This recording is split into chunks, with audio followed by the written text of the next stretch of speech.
मुकेश अंबानी ने अपने वफादार मुलाजिम को 5 अरब की प्रॉपर्टी गिफ्ट कर दी। वाह सर, 5 अरब अंबानी साहब तक कैसे पहुंचा जा सकता है? ये रकम लेके मुलाजिम ने भी अपना नाम दे नाल अंबानी ला। मनोज मोदी उसका नाम है। उससे ये जितने नंबर मिले हैं ना वफादारी के मिले हैं। लेकिन सर और ऐसा ये उसने- मिन जानिब अल्लाह है, मिन जानिब अंबानी नहीं है। अंबानी तो सिर्फ वसीला बना। लेकिन उसने ऐसा किया क्या कि 5 अरब उसका डायरेक्ट। वफादार मुलाजिम था, उसका राइट हैंड मैन कहा जाता था। हर जगह पर उसके बिहाफ पे डील्स करना कराना। ये कैसे मुमकिन है कि एक बहुत बड़ा बिजनेसमैन आप उसके साथ उसकी नाक तले बिजनेस करें और वो आपको आजमाए ना।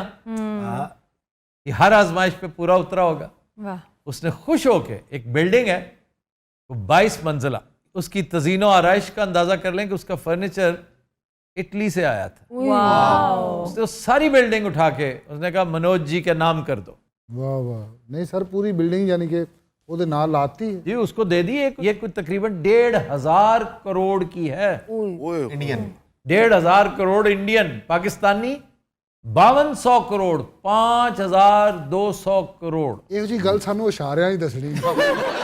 वो एक्चुअली उसकी कामयाबी का मास्टरमाइंड समझा जाता है। मनोज ਇਹ ਵੀ ਗੱਲ ਹੋ ਸਕਦੀ ਹੈ। रिलायंस इंडस्ट्रीज की जितनी भी डील्स हैं वो सारी उसी के थ्रू होती हैं। आप देखिए ना कि वो इन डील्स के जरिए अगर चाहता कमा सकता तो हूं। क्या लंबे चौड़े खेंचे नहीं मार सकता था? बिल्कुल बिल्कुल। और मैं आपको लिख के देता हूं, कंप्यूट करके देख लें कि अगर वो सारी जिंदगी खेंचे मारता रहता तो 100 करोड़ से ज्यादा ना होता।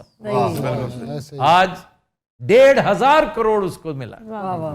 उसकी कारकर्दगी, कारकर्दगी ਕੀ ਰਸੇ ਤੇ ਤੁਰਦਾ ਸੀ ਉਹ ਕੀ कारकर्दगी? ईमानदारी, तवक्कल। ਕਿਉਂ ਜੀ? ਸਾਨੂੰ ਇੱਥੇ ਪਤੀਲੇ ਲਵਾ ਦਿੰਦੇ ਨੇ, ਉੱਥੇ ਕਰੋੜਾਂ ਦੇ ਮਾਲਕ ਹੋਣ ਡਏ।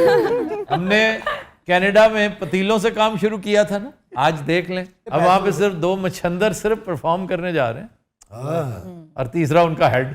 सिर्फ वहां पर कस्टमर्स से मिलने जुलने, उनसे गपशप करने, 2 पतीलों से, साले 2 पतीलों से काम। ਅੱਲਾ ਦੀ ਕਸਮ ਏਡੇ ਪੱਕੇ ਤਰੀਕੇ ਨਾਲ ਤਾਨੇ ਦਿੰਦੇ ਨੇ, ਮੇਰਾ ਦਿਲ ਕਰਨ ਲੱਗ ਪਿਆ ਮੈਂ ਸਿਰੇ ਪਤੀਲੇ ਲਵਾਂ।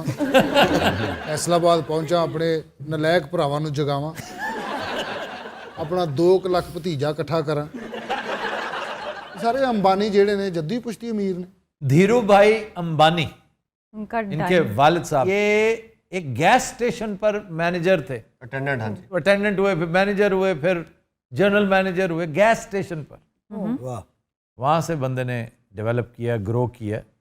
और अंबानी के पास 2 डिग्री हैं, केमिकल इंजीनियरिंग भी और MBA भी। ये यमन में पैदा हुए। जी इस वक्त ये एशिया के अमीर तरीन आदमी हैं और इन्होंने दुनिया की सबसे बड़ी ऑयल रिफाइनरी जामनगर गुजरात में कायम की है। यमन में ही इनके वालिद यमन में ही थे गैस अटेंडेंट। ज्यादा से ज्यादा कितना दिया आपने मुलाजम को या अपने वफादार को?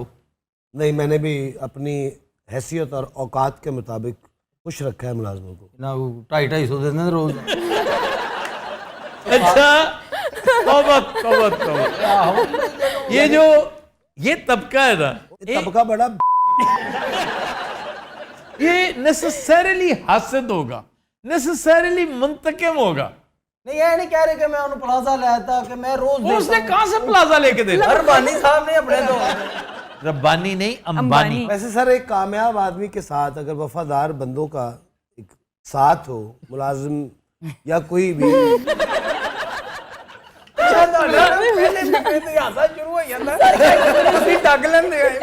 हनी के मुंह से दानिश, ये नया नया आया खबरनाक डेज में, नया नया।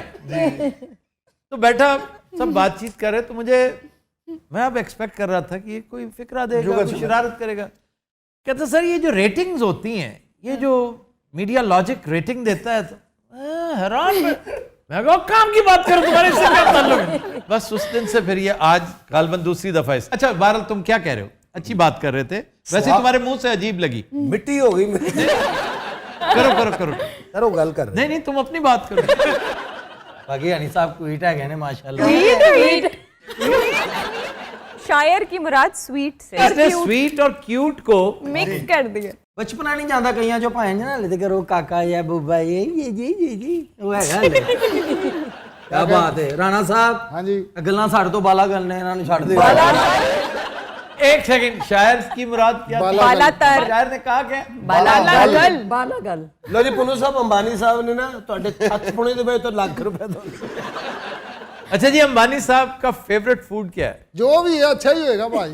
Street food. ਉਹਦੇ ਚ ਕੀ ਆਂਦਾ? ਇਹ ਦਹੀਂ ਭੱਲੇ ਹੋਰ ਕੀ। यार स्ट्रीट फूड में हर चीज आती है। चाट उनकी वैसे फेवरेट है। चाट है, दही बड़े हैं, पापड़ी है, पानी पूरी पानी पर हर चीज, भेलपुरी। तुम्हें पता है जितने रोजे हो, मैंने अगर पूरे साल भी रोजे रखने हैं ना, मेरी इफ्तारी एक चीज पे होगी, क्या सर? दही बड़े। दही बड़े। कमाल के दही बड़े। और मैं दही बड़ों के बारे में बहुत सेंसिटिव होता हूँ, उनकी क्वालिटी।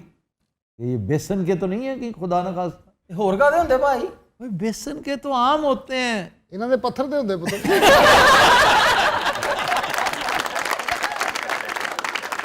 तुम भी बेसन समझते हो?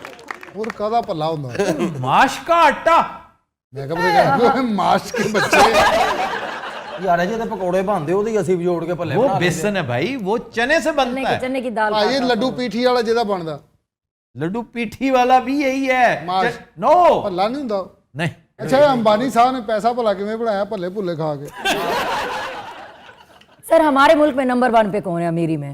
एमसीबी का जो ओनर है मियां मंशा, I think he is the, और वो भी एक तरह से बहुत निचले लेवल से, रैग्स टू रिचेस तो नहीं कहा जा सकता, लेकिन बड़े निचले लेवल से वो ऊपर के लेवल पे गया है। सही। और कोहेनूर इंडस्ट्रीज में मैनेजर के तौर पे काम करते थे, तो उनकी साहबजादी के साथ इनकी शादी होगी, सही। और इस तरह डेवलप करते करते उनकी बेगम साहबा निशात खुद बड़ी तगड़ी एंटरप्रेन्योर है, बहुत लाजवाब। अरे जरदारी नवाज शरीफ तो ज्यादा अमीर। जरदारी असल में बहुत देर से अमीर हुआ है, तो शायद वो लेट ना निकाल सका हो। वो तो पिछले 33 साल से अमीर, हमारी आंखों के सामने अमीर हुए हैं। सर पुन्नू एक सवाल करना चाह रहा है। जी, वो ये पूछना चाह रहा है कि सर इतना पैसा आखिर क्या करना होता है बंदों ने? पैसा एक हद से तजावज कर जाए तो बेकार है, बिल्कुल बेकार। I always wanted to be rich, very rich, लेकिन I never wanted to sit over the money. ये जो heaps of dollars and rupees बनाकर ऊपर बैठ जाते हैं सांप बन के, नो। इर्तकाज़े दौलत वैसे ही घटिया काम। इस पे मेलिंडा गेट्स ने बड़ी अच्छी बात की थी। बिल्कुल। उन्होंने जब वो फाउंडेशन बनाई तो वो अरबपति लोगों के पास जाती थी और उनसे कहती थी कि अगर आपके पास 50 अरब हैं, उसमें से आप आधे भी दे दें तो आपके लाइफस्टाइल पे कोई फ़र्क नहीं पड़ेगा, लेकिन उस 25 अरब से बहुत सारे लोगों की ज़िंदगी तब्दील हो सकती है।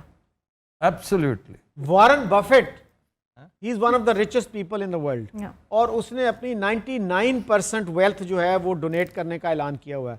वो कहता है मैंने अपने बच्चों को पढ़ा लिखा दिया है, वो अपने जॉब्स पे हैं, 1% भी उनके लिए काफ़ी है। ਇਹ ਬਫਰ ਭਾਜੀ ਰਹਿੰਦੇ ਕਿੱਥੇ? अफ्रीका इवन बिल गेट्स भी सर। और यार वो तो बहुत बड़े बड़े मतलब है, हैवी वेट्स है ना। ये शॉन कॉनरे जी। शॉन कॉनरे जब बुढ़ापे में उसके बेटे ने कहा कि यार मुझे कुछ दो अपनी जायदाद में से, मेरा हिस्सा। उन्होंने कहा केड़ा हिस्सा? कुछ नहीं दिया उसने, मैंने तुम्हें पढ़ा दिया है, हाँ। बड़ा किया है, हर चीज दे दी है, सिखा दी है, go and find your Fortune. Sir ਮਸ਼ਹੂਰ ਕਿਹੜੇ ਮੁਲਾਜ਼ਮ ਨੇ ਜਿਹੜੇ ਦੁਨੀਆ 'ਚ ਹੋ ਗੁਜ਼ਰੇ ਨੇ?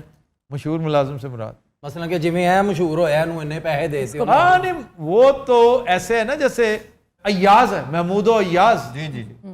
एक महमूद बॉस था, अय्याज, ये सारे ममलूक, स्लेव डायनेस्टी, जी। ये बेस्ट मिसाल है। हाँ। बख्तियार खिलजी कौन था? कुतुबुद्दीन ऐबक कौन था? शमसुद्दीन अल्तुतमिश कौन था? बलबन कौन था? मैं कि मंगोला वाल फुफी व्याई वो फलाना कौन था? कौन था बताओ? मखलूद कौन था? मखलूद अरे कौन? मिन्नू का वो बेबरस। ये बेबरस बहुत बड़ा आदमी था। बेबरस अगर 3-4 दिन एंगेज ना रखता एक हैवान सिफत इंसान को, तो शायद इस्लाम पे प्लग पुल कर दिया जाता। उसने जो सोचा हुआ था, वो 3-4 दिन एंगेज रहा, पीछे से खाकान मर गया, इसको जाना पड़ा और मौका मिल गया। वहां जाकर उसकी खबरगिरी एक और बबरस अल्लाह ने उसके लिए रखा हुआ था। उसका नाम क्या था? पता नहीं। ये एनल जलूत की जंग थी। एनल जलूत नहीं किया हुआ हमने? ਕੀਤਾ ਹੈ ਬਸ ਠੀਕ ਹੈ ਮੈਂ ਕੀਤਾ ਮੈਂ ਵਿੱਚ ਉਦੋਂ ਵੀ ਇੰਜੀ ਸੀ ਬੈਠਾ जुल्करनैन सर नहीं नहीं नहीं एनल जलूद था वेरी क्लोज टू पैलेस्टाइन और वहां जाकर बरके खान बरके खान। ਸਾਨੂੰ ਸਿੱਧੀਆਂ ਸਿੱਧੀਆਂ ਜੰਗਾਂ ਪੁੱਛਿਆ ਕਰੋ और ये जिसका जिक्र हो रहा है वो कौन था ये जो हैवान सिफत इंसान अबुल हॉल अच्छा कहना हलाकू चाहता था हलाकू वो भूल गया अबुल हॉल देखते अबुल हलाकू हलाकू खान ਓ ਯਾ ਮੌਲਾ ਹਲਾਕੂ ਸੀਨੇ 'ਚ ਵੱਜਿਆ ਹਲਾਕੂ ਉਫ